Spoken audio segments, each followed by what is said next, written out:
നാട്ടുകാരുടെ കാശെടുത്ത് കൊടുത്ത് 4 വോട്ട് തട്ടിയെടുക്കാനുള്ള ഉപായവുമായി രംഗത്തിറങ്ങിയിരിക്കുകയാണ് നമ്മുടെ പിണറായി സർക്കാർ.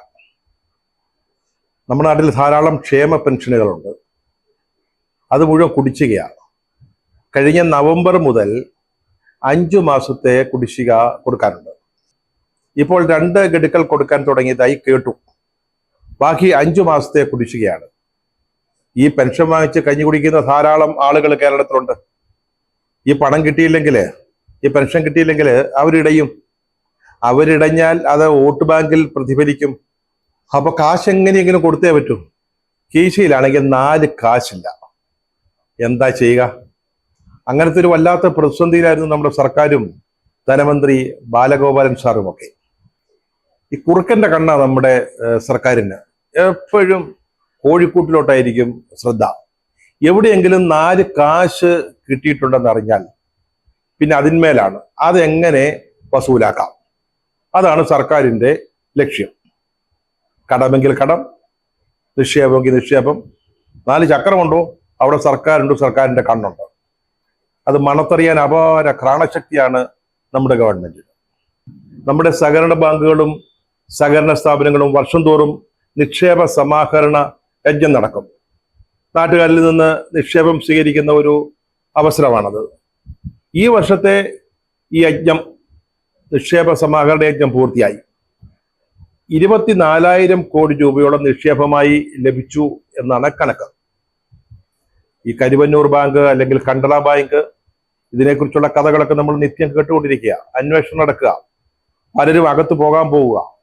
എന്നിട്ട് പോലും നമ്മുടെ കേരളത്തിലെ ജനങ്ങൾ ഈ സഹകരണ മേഖലയെ എത്രമാത്രം വിശ്വസിക്കുന്നു എന്നുള്ളതിൻ്റെ ഒരു തെളിവാണ് ഈ 24,000 കോടി രൂപ നിക്ഷേപമായിട്ട് വന്നത്. ആ വിശ്വാസത്തെയാണ് നമ്മുടെ രാഷ്ട്രീയക്കാരും CPM-ഉം സർക്കാരും ഒക്കെ ദുരുപയോഗം ചെയ്യുന്നത്.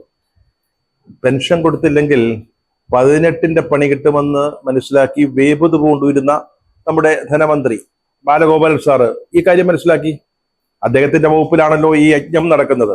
24,000 കോടി രൂപ ബാങ്കുകളിലേക്ക്, സഹകരണ ബാങ്കുകളിലേക്ക് വന്ന് അദ്ദേഹം മനസ്സിലാക്കുന്നു. അപ്പൊ ബുദ്ധി ഉണർന്ന് പ്രവർത്തിച്ചു. അപ്പൊ ഇപ്പൊ ഒരു പുതിയ ഉത്തരവ് സർക്കാർ ഇറക്കിയിരിക്കുക. അതായത് സഹകരണ ബാങ്കുകളിൽ നിന്നും സഹകരണ സ്ഥാപനങ്ങളിൽ നിന്നും 2,000 കോടി രൂപ വായ്പ എടുക്കാൻ സർക്കാർ തീരുമാനിച്ചിരിക്കുന്നു. ആ വായ്പ തുക ഉപയോഗിച്ച് ആളുകൾക്ക് ക്ഷേമ പെൻഷൻ നൽകാനുള്ളത് കൊടുക്കുക.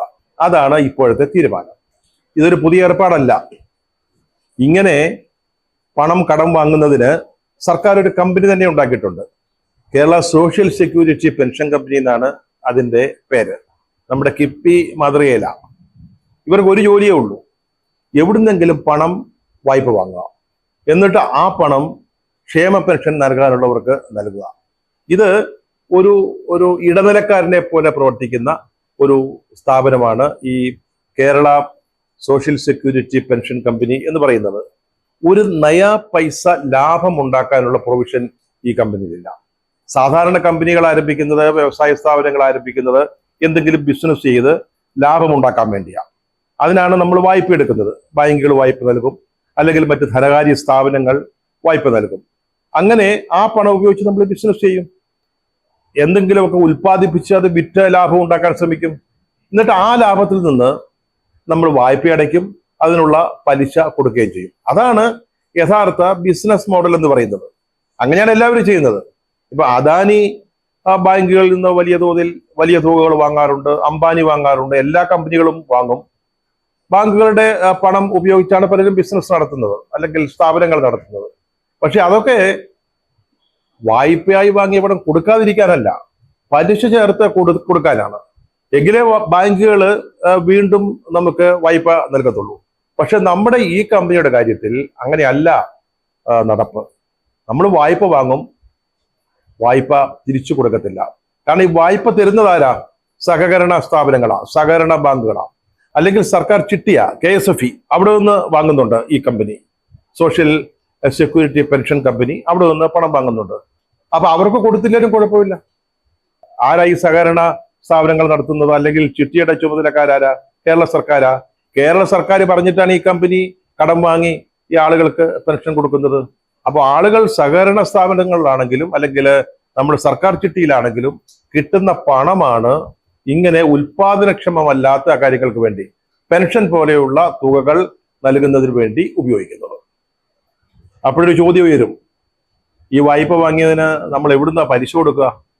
9.1% മറ്റോ ആണ് ഈ വായ്പകൾക്ക് ഈ കമ്പനി നൽകേണ്ട പലിശ. അതിനൊരു മാർഗം കണ്ടുപിടിച്ചിട്ടുണ്ട്. ഇന്നലെ എടുത്ത വായ്പ അതിന്റെ പലിശ നാളെ എടുക്കുന്ന വായ്പയിൽ നിന്ന് കൊടുക്കും. എന്തൊരു ബുദ്ധിയാണ് നമ്മുടെ LDF സർക്കാരിന്റെ ഒരു ബുദ്ധിയേ. സത്യം പറഞ്ഞാൽ ഇതുപോലൊരു സ്ഥാപനത്തിലും കാണും ജോലി കിട്ടിയാൽ വളരെ സന്തോഷകരമായിരിക്കും. കാരണം ഒരു ജോലിയും ചെയ്യണ്ട, സർക്കാർ പറയുന്നിടത്തുനിന്ന് വായ്പ വാങ്ങിക്കുന്നു, സർക്കാർ പറയുന്നവർക്ക് പെൻഷൻ കൊടുക്കുന്നു, സർക്കാർ പറയുന്നവരിൽ നിന്ന് വാങ്ങുന്ന വായ്പ എടുത്ത് പലിശ കൊടുക്കുന്നു. അവിടുത്തെ CEOയ്ക്കും MDക്കും ഒക്കെ അങ്ങനെയൊക്കെ ആളുകൾ ഉണ്ടെങ്കിൽ അവിടെ ജോലി ചെയ്യുന്നവർക്ക് പ്രത്യേകിച്ച് ഒരു ജോലിയും ചെയ്യേണ്ട, വായ്പ വാങ്ങുന്നു, പണം കൊടുക്കുന്നു, വായ്പയിൽ നിന്ന് പലിശ കൊടുക്കുന്നു.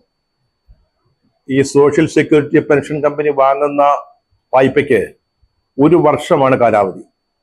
അതായത് ഒരു സഹകരണ ബാങ്കിൽ നിന്ന് 100 കോടി രൂപ വാങ്ങിച്ചാൽ 1 കൊല്ലത്തിനകം അത് തിരിച്ചടയ്ക്കണം. പക്ഷെ നാളിതുവരെ കേരളത്തിലെ സഹകരണ സ്ഥാപനങ്ങളിൽ നിന്ന് വാങ്ങിയ 4000 കോടി രൂപയിലേറെ തുക ഈ കമ്പനി തിരിച്ചടയ്ക്കാനുണ്ട്. എന്ന് പറഞ്ഞാൽ സർക്കാർ ചിട്ടി കമ്പനിയിലും സഹകരണ സ്ഥാപനങ്ങളിലും സാധാരണ ജനങ്ങൾ നിക്ഷേപിച്ച 4000-ലേറെ കോടി രൂപ ഏതാണ്ട് വെള്ളത്തിലായ അവസ്ഥയാണ്. എങ്ങനെയാ തിരിച്ചു കൊടുക്കുക? ഒരു വരുമാനമില്ലാത്ത കമ്പനി തിരിച്ചു കൊടുക്കണമെങ്കിൽ സർക്കാർ ആ തുക ഈ കമ്പനിക്ക് കൊടുക്കണം. എങ്കിൽ മാത്രമേ ബാങ്കുകൾക്ക് തിരിച്ചു കൊടുക്കാൻ പറ്റൂ, സഹകരണ സ്ഥാപനങ്ങൾക്ക് തിരിച്ചു കൊടുക്കാൻ പറ്റൂ. 5 പൈസ കീശയിലില്ലാത്ത ഒരു ഗവൺമെന്റ് എങ്ങനെയാണ് ഇത് കൊടുക്കാൻ പോകുന്നത്? നമ്മൾ നേരത്തെ ഇത് സംബന്ധിച്ചൊരു വീഡിയോ ചെയ്തപ്പോൾ റബ്കോയുടെ കഥ പറയുകയുണ്ടായി. റബ്കോ എന്ന് പറയുന്നത് കണ്ണൂരിലെ CPM-കാർ നടത്തുന്ന ഒരു സ്ഥാപനമാണ്. അവിടുത്തെ ജീവനക്കാര് പാർട്ടിയുടെ നേതാക്കളും അവരുടെ മക്കളും മരുമക്കളും ഒക്കെയാണ്. ഭാരിച്ച ശമ്പളമാണ് അവർ വാങ്ങുന്നത്.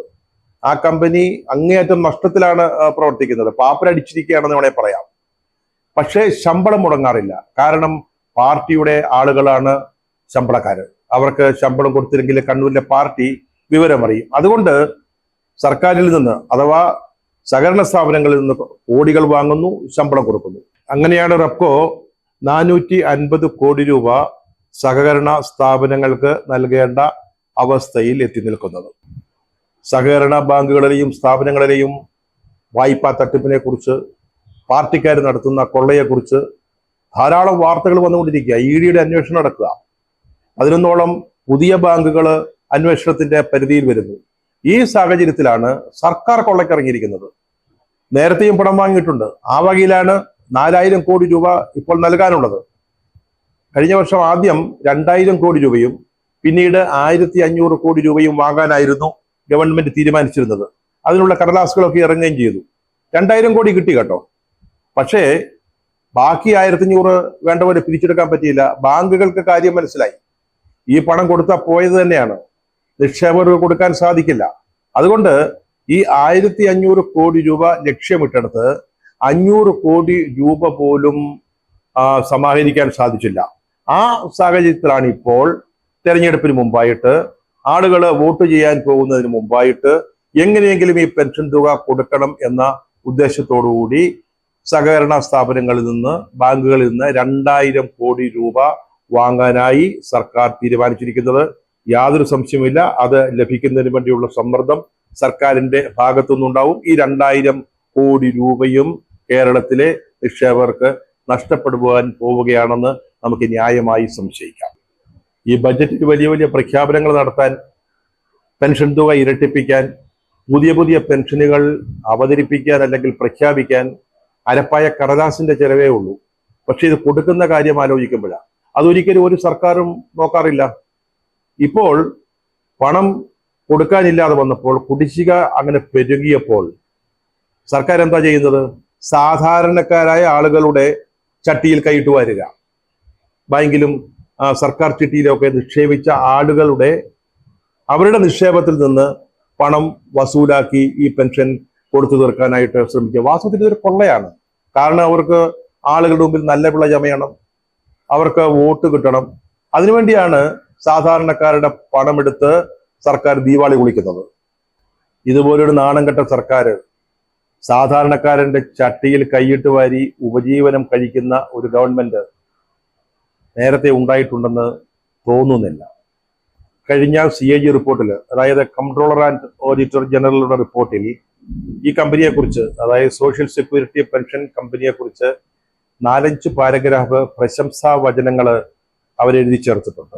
പെൻഷൻ കൊടുത്ത മൊത്തം തുക സംബന്ധിച്ച് പഞ്ചായത്ത് ഡയറക്ടറേറ്റും ഈ കമ്പനിയും തമ്മിൽ, അതായത് സോഷ്യൽ സെക്യൂരിറ്റി പെൻഷൻ കമ്പനിയും തമ്മിൽ വലിയ അന്തരം എന്ന് പറഞ്ഞാൽ 4478 കോടി രൂപയുടെ കണക്കുകൾ കാണാനില്ല. നമ്മുടെ സർക്കാർ വകുപ്പുകളും സ്ഥാപനങ്ങളും എങ്ങനെയാണ് പ്രവർത്തിക്കുന്നത് എന്നുള്ളതിന്റെ ഒരു ഒന്നാം തരം ഉദാഹരണമാണിത്. ആര് കളിച്ചാലും അക്കേഷ്യ കളിച്ചാലും ഒരു തണൽ, അത്രയേ ഉള്ളൂ സർക്കാരിന്റെ കാര്യം.